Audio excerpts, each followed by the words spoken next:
অসম আৰক্ষীৰ কৰ্মকাণ্ডক লৈ ৰোহিত ছেত্ৰীয়ে চিনেমা বনাব পাৰিব। আৰক্ষীয়ে যদি ঘৰ ভাঙে এই দেশত কোনো সুৰক্ষিত নহয়।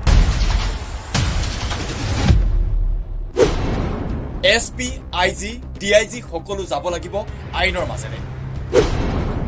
ঘৰ ভঙাৰ ক্ষমতা SPক কোনে দিছে? আৰক্ষীৰ অভিযান নে গেং ৱাৰ?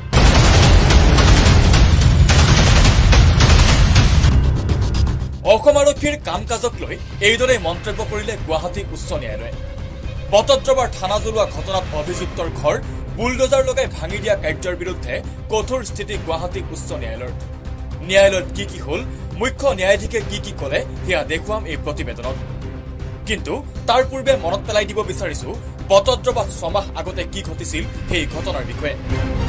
মে' মাহৰ ঘটনা। নগাঁও জিলাত ড্ৰাগছ ব্যৱসায়ত জড়িত থকাৰ সন্দেহত নগাঁও আৰক্ষীয়ে গ্ৰেপ্তাৰ কৰে এজন মাছ ব্যৱসায়ী। নাম আছিল ছফিকুল ইছলাম। কিন্তু এই মাছ বেপাৰীজনৰ নগাঁও আৰক্ষীৰ জিম্মাতেই মৃত্যু হয়। পৰিয়ালৰ অভিযোগ, ছফিকুলক মোকলাই দিয়াৰ নামত আৰক্ষীয়ে বিচাৰিছিল 10,000 টকা আৰু এটা হাঁহ। তাৰ পাছত ঘটনাই লয় অন্য মূৰ। মে' মাহৰ 21 তাৰিখে উত্তেজিত জনতাই অগ্নিসংযোগ কৰে বটদ্ৰৱা থানাত। চলাই দিয়া হয় বটদ্ৰৱা থানা। তাৰ পাছতেই আৰক্ষীয়েও অন্য ধৰণে আৰম্ভ কৰে তদন্ত। ভিডিঅ' ফুটেজৰ ভিত্তিত 5জন অভিযুক্তক চিনাক্ত কৰে আৰু 22 মে'ত বুলডোজাৰসহ অসম আৰক্ষীৰ দল উপস্থিত হয় অভিযুক্তৰ বাসগৃহত। আৰক্ষীয়ে 5জনকৈ অভিযুক্তৰ ঘৰ বুলডোজাৰ লগাই ভাঙি দিয়ে। 30 মে'ত আৰক্ষীয়ে থানা জ্বলোৱা ঘটনাৰ মূল অভিযুক্ত বুলি আছিকুল ইছলাম নামৰ এজন লোকক গ্ৰেপ্তাৰ কৰে। কিন্তু কোৱা হয় যে আছিকুলে গাড়ীৰ পৰা জঁপিয়াই পলাবলৈ বিচৰাত তেওঁৰ মৃত্যু হয়। এয়াই আছিল বটদ্ৰৱাৰ ঘটনা। কিন্তু তদন্তৰ নামত অভিযুক্তৰ ঘৰ ভাঙি দিয়া ঘটনাক সহজভাৱে ল'ব নোৱাৰিলে গুৱাহাটী উচ্চ ন্যায়ালয়ে। ন্যায়ালয়ে নিজাববীয়াকৈ ৰুজু কৰে ৰাজহুৱা স্বাৰ্থজনিত গোচৰ। বৃহস্পতিবাৰে মুখ্য ন্যায়াধীশৰ বিচাৰপীঠত আছিল এই গোচৰৰ শুনানি।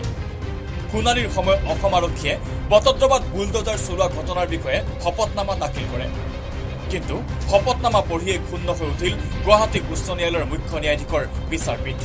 ন্যায়ালয়ৰ মন্তব্য, ক্ৰিমিনেল লত ক'তোৱে বুলডোজাৰ চলোৱাৰ নিয়ম নাই।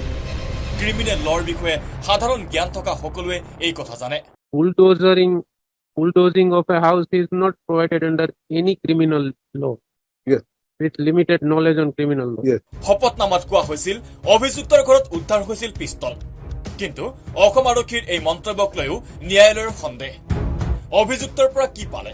এটা 9mm পিস্তল। আমি নাজানো যে এই পিস্তলটো প্লান্ট কৰা হৈছিল নে উদ্ধাৰ হৈছিল।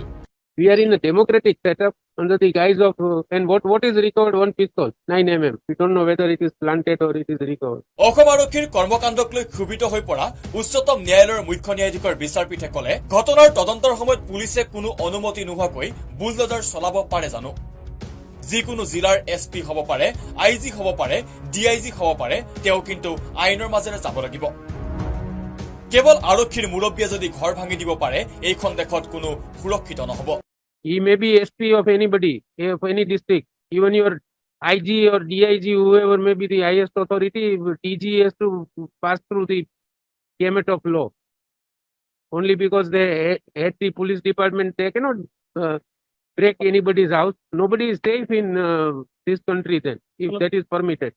চৰকাৰী পক্ষৰ অধিবক্তাৰ যুক্তি আছিল, তালাচীৰ বাবে জিলা দণ্ডাধীশৰ অনুমতি লোৱা হৈছিল। এই যুক্তি শুনি বিচাৰপীঠে ক'লে, মোৰ সীমিত কেৰিয়াৰত কোনো পুলিচ বিষয়াই এইদৰে বুলডোজাৰ চলোৱা শুনা নাই। লঘুকৈ ক'বলৈ হ'লে হিন্দী চিনেমাতো এইবিলাক দেখা নাই।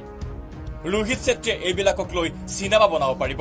I have at least with my limited career here and at the bar, I have not come across any police officer using bulldozer by way of a search warrant. Well, it's new for me. That's good. But I can't. In a lighter vein, I have not seen even a Hindi movie of that category. The director Sethi can But, present this story of your SP. I don't know, Rohit Sethi. Rohit, He can make a film on this. dot. ন্যায়ালয়ৰ প্ৰশ্ন, এয়া আৰক্ষীৰ অভিযান নে gang war?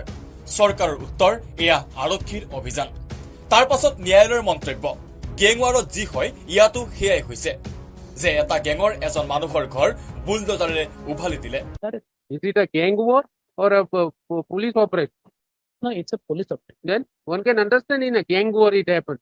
that one person of one gang uproots the house with a bulldozer. চৰকাৰী পক্ষৰ যুক্তি শুনি ন্যায়ালয়ে ক'লে আমি এখন গণতান্ত্ৰিক দেশত বাস কৰোঁ আপোনাক ক'বলৈ এইখিনিয়ে যথেষ্ট শুনানিৰ সময়তে মুখ্য ন্যায়াধীশৰ মন্তব্য কাইলৈ জোৰকৈ যদি কোনোবাই আদালতৰ কক্ষত আহি বহে তেনেহলে আপোনাৰ পুলিচে চকীখনে আঁতৰাই দিব নেকি আপোনালোকে কেনেধৰণৰ তদন্ত চলাই আছে কিছুমান চিনেমাতে এনে ঘটনা ঘটে Tomorrow, if somebody forcefully enters the courtroom and sits in the courtroom, your police authorities will remove his chairs under the guise of investigation. What type of investigation you are doing? One rifle of 9 mm pistol. Contraband drugs are also. Maybe. In any case, madam, I'm the manner That in does which- not mean. I can understand. See, in some movies, it is only in movies. এইদৰে তদন্তৰ নামত bulldozer চলোৱা কাৰ্যৰ বিৰুদ্ধে উচ্চ ন্যায়ালয়ে কঠোৰ স্থিতি গ্ৰহণ কৰিছে আনকি অভিযুক্তৰ পৰা পিস্তল উদ্ধাৰৰ ঘটনাটো সন্দেহ প্ৰকাশ কৰিছে ন্যায়ালয়ে স্বাভাৱিকতে ন্যায়ালয়ৰ এই মন্তব্যই অসম আৰক্ষীৰ শেহতীয়া কাম কাজক লৈ প্ৰশ্নৰ অৱতাৰণা কৰিব